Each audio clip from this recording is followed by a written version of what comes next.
Hi class, as you can probably believe, this is the third try I've tried to start this video lecture for. Between my dog and my inability to fully erase things, here we are. So we are going to talk today about units 5.4 and 5.5, which are about gases and their behaviors, and then the relationships we have to predict how they're going to behave. And so we're going to start off talking about what is ideal gas behavior. And so there's five main ideas that kind of back this up. First being that gases are tiny and they're far apart from each other. So these molecules are tiny and very far away. And that they also move in a constant straight line motion.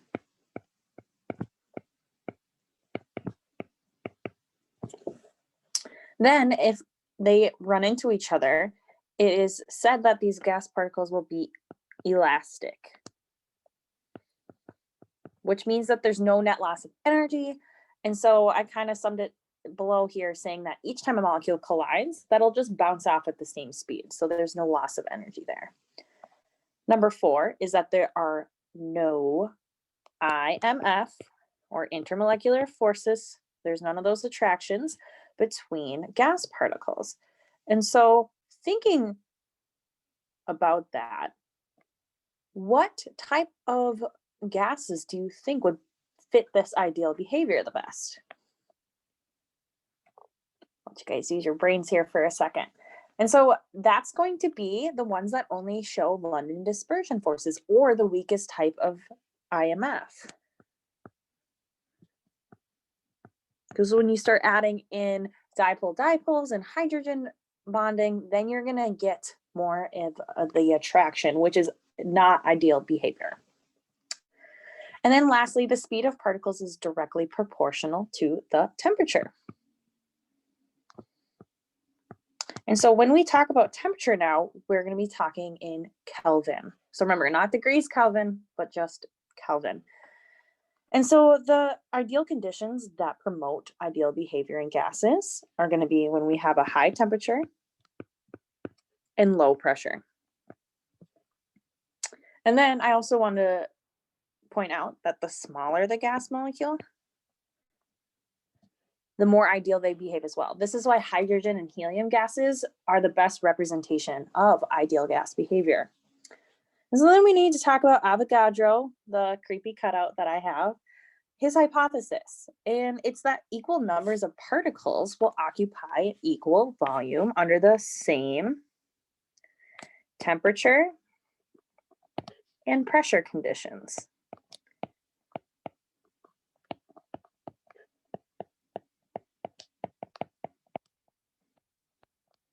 And so what I'm showing here is just a visual representation, as if we had 3 1-liter containers containing 3 separate different gases. And so if all of these containers are at standard temperature pressure, or 298 K and 101.3 kPa, they'll all have the same amount of molecules, equal number of molecules. So that's Avogadro's hypothesis. And that's really what allows us to make these predictions. And so if we assume, which really not all gases behave ideal, but if we make that assumption, we can make predictions using mathematical relationships. And so there's 3 predictable properties. The first of which being their pressure, which we're going to use capital P to represent. Then we have volume, or V, and lastly, temperature.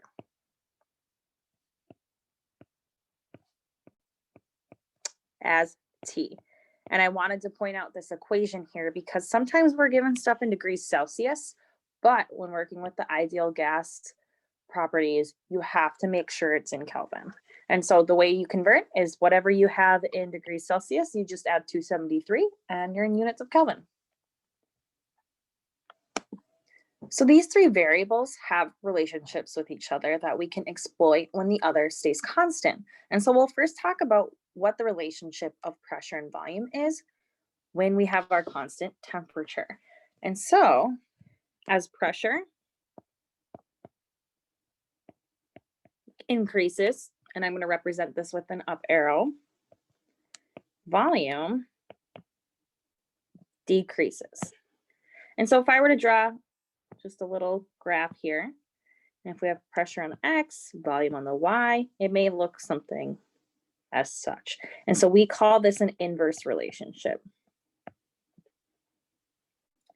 Then when you have volume and temperature at constant pressure, we're going to have, as temperature increases, pressure also increases. So here, as we increase our temp, so does our pressure. This is a direct relationship. And then lastly, we have temperature and pressure. Oh, I just did temperature and pressure. Whoops, one moment here.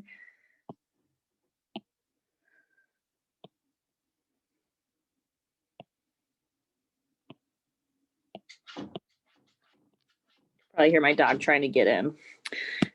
And then lastly, we have volume versus temperature. And so with volume, as temperature increases, volume increases as well.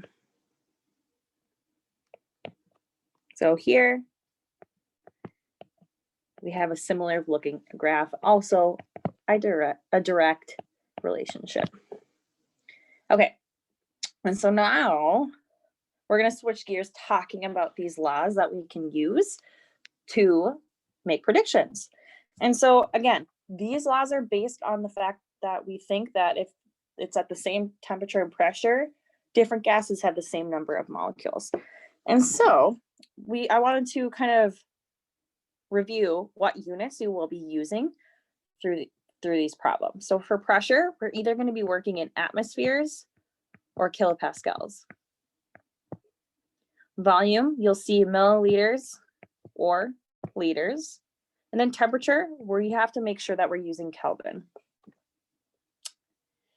And so here I have outlined the different formulas depending on what you're comparing. So Boyle's law is for when you're looking at pressure versus volume. And so you'll want to copy this here. And so all the 1 and 2s, 1 versus 2 here, is just talking about the different conditions. So P1, V1 is the pressure and volume at condition number 1, whatever your initial condition is. And then P2, V2 is going to be your second condition, whatever it's changing to. Then when you have volume and temperature and your constant pressure, you're going to get V1 over T1 is equal to V2 over T2. And this is Charles' law. And then you have the Gay-Lussac's law, which here is talking about the relationship between temperature and pressure. And so P1 over T1 is equal to P2 over T2.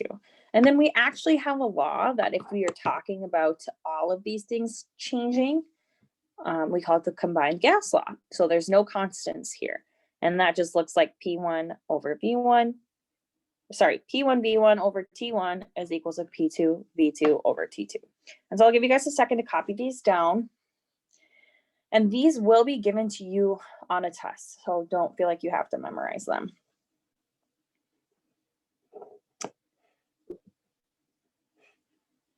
Okay. If you need more time, you can just pause the video. And so how we are going to approach these problems, I kind of give you guys some steps here. So there's nothing you have to write necessarily at this part, but I just wanted to walk through how I would typically solve these. So word problems stink. Make sure you are ignoring the words. Really, if you just dive right towards the units and the values that pertain to the problem, 1, you'll be more efficient, and 2, it helps you figure out what equation you need to use. So pick through, find the numbers, and organize everything by units. So you're going to have to know that volume is in liters and kPa is a unit of pressure. So it's important to know that relationship. And then you're also going to want to make sure you make the determination of which ones belong to the condition 1 and which ones belong to condition 2. And so if you have any variables that are constants, you don't have to use those variables then. And the big key here, again, don't forget if it's in Celsius, you need to convert it to Kelvin. Once you figure out all the variables you're working with, write the gas law down that you're going to be using, and then circle the variable you're solving for. And then you'll do that trick where if it's in the bottom, you move it to the top. If it's the top, you move it to the bottom of the other side and solve for the one that we are looking for. Substitute your values in.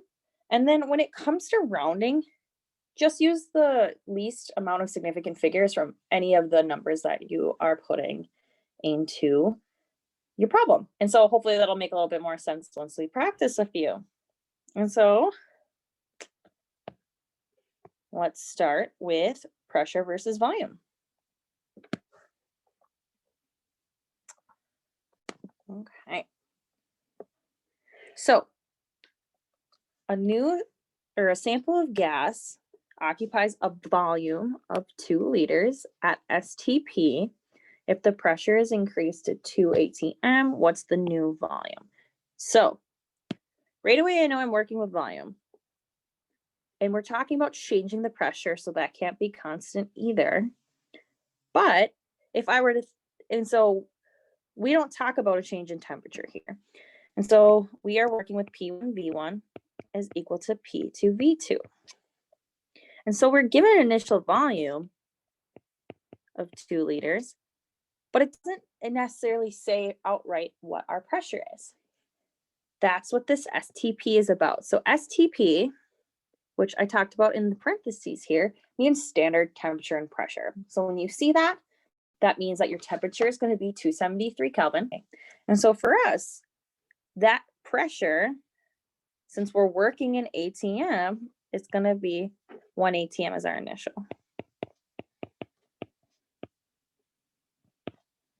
Then P2, we are told, is 2 ATM. And we are looking for the volume at the new condition. And so the one we're solving for here is V2. And so in order to solve for it, we are going to take P2, and remember there's an imaginary one for the denominator there, and we are going to move it to the denominator on the other side, which leaves us with P1V1 all over P2 is equal to V2. And if we substitute them in, P1 is 1.00 ATM, V1 is 2.00 liters, all over 2.00 ATM.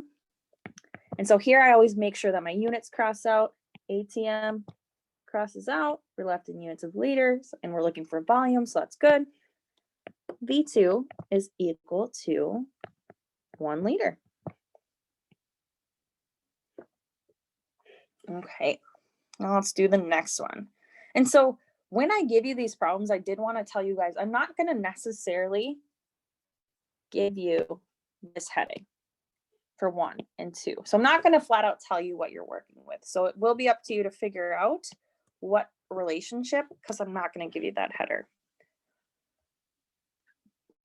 For the examples, I will though. Okay, volume versus temperature.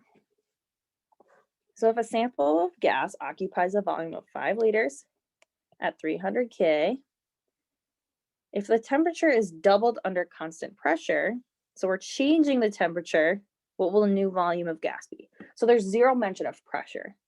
So likely it's constant, and we are working with V1 over T1 is equal to V2 over T2. Our V1 is equal to 5 liters.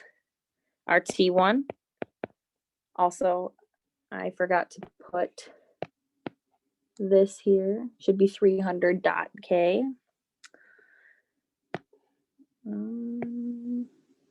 This color? Close enough. T1 is equal to 300K. Drive me nuts. And V2 is what we're solving for. T2 is doubled, which means we are bringing it to 600K. So now what we're solving for is V2. So we're going to take T2 out of the denominator, bring it to the numerator on the other side. V1 T2 over T1 is equal to V2. Substitute our values in. 5 liters times 600 Kelvin all over 300 Kelvin. If we look, our units of temperature cross out, we're left in units of volume, and for our answer, we get 10 liters.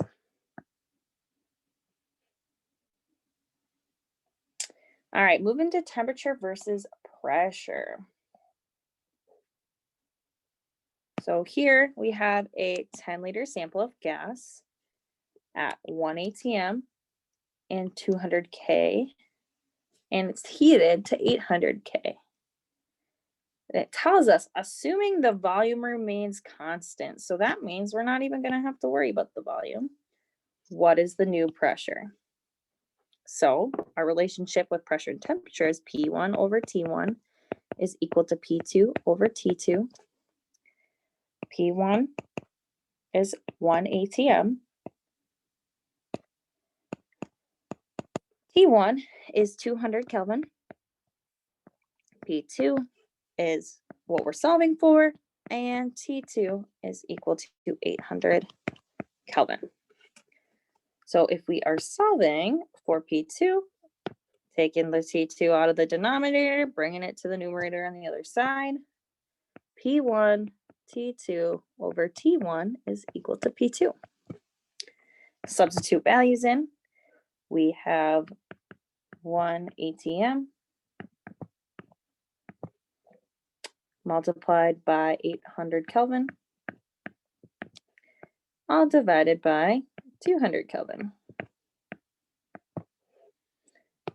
Units of temperature cross out, left in atm, which is pressure units, and we get 4 atm. Okay. So now we're going to try some combined gas laws. So here we are going to be working with all three variables. So we're going to have to do a good job at keeping track of everything. So as we're reading this, we have a 2-liter sample at STP, and we're heating it to 500 K as well as compressing it. So what's the new volume? So here, there's a few moving parts. We are using the combined, which is P1 V1 over T1 is equal to P2 V2 over T2. Our V1 is equal to 2 liters. Our P1, so now we have to look at what units we want it in. If we look in the problem, we see that we're in kPa. So the standard pressure will be 101.3 kPa.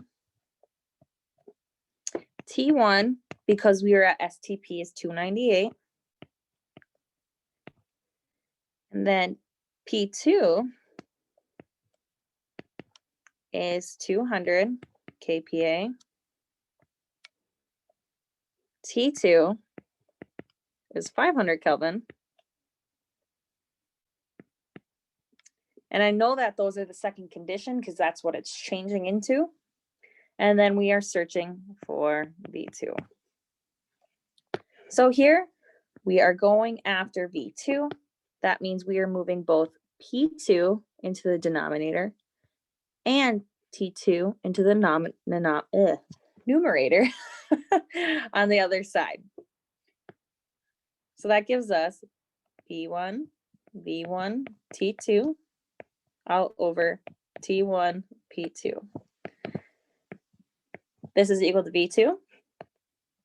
So if we substitute those values in, we have 101.3 kPa, KDW big, times 2 liters, times 500K, all over, that was a bad parenthesis, one second there, all divided by 298K times 200 kPa. And with some calculator magic, what you get as your answer there is 1.86 liters. So now I have shown you guys quite a few of these practice problems. So the last two problems on here are of the combined, as they tend to be the most complicated. And so what I want you to do is work on those, give them a good try. So these last two here, pause the video, do them, and then I will continue on working through them. So when you're done, you can check your answers. All right. Now we have a 2-liter sample of gas at 1 ATM, 300 K. That is being heated to 500 K and compressed to 1 liter. So condition number 1, these will be condition number 2. We are working with combined. We are working with all variables here. So I will write the combined gas law.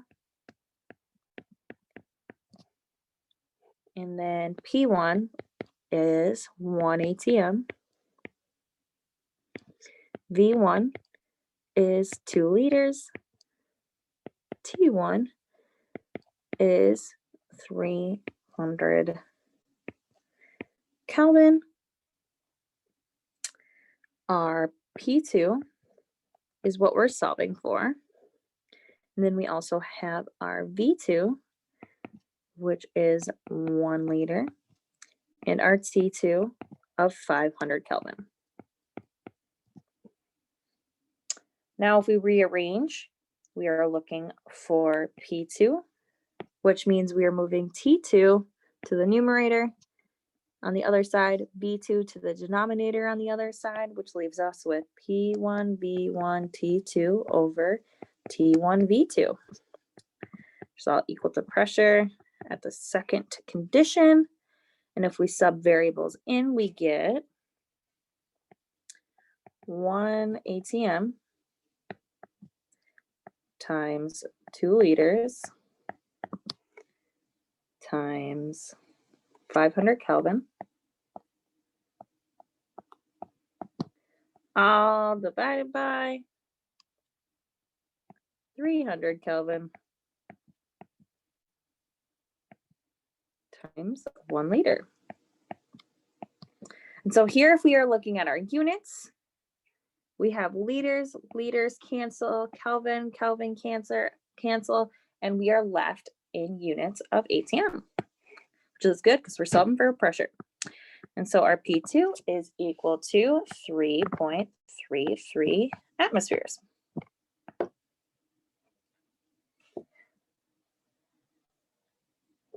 All right, and then lastly, 2-liter sample of gas at 300 K and a pressure of 80 kPa is placed into a 1-liter container at a pressure of 240. So this placed is indicating the change in conditions. And so finally, what is the new temp? So again, combined gas laws, we're working with all variables.